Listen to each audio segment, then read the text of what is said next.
الله به ضد کافرها آل ترغیب به جهاد میکنه که برین جهاد کنین، پشت گپ کافر نگردید. ولی این قتلتم، اگر شما کشته شوین فی سبیل الله به خاطر حاکمیت دین الله در کل دنیا، به خاطر اعلاء کلمت الله در کل.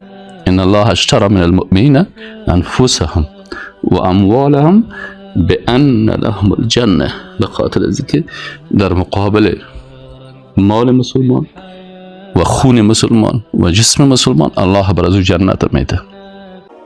الذين آمنوا يقاتلون في سبيل الله. قاتل نفر قاتل میکنی، نفر به قلم قاتل میکنی، نفر به کتابچه و پوستر قاتل میکنی، نفر به گپ زدن قاتل میشه.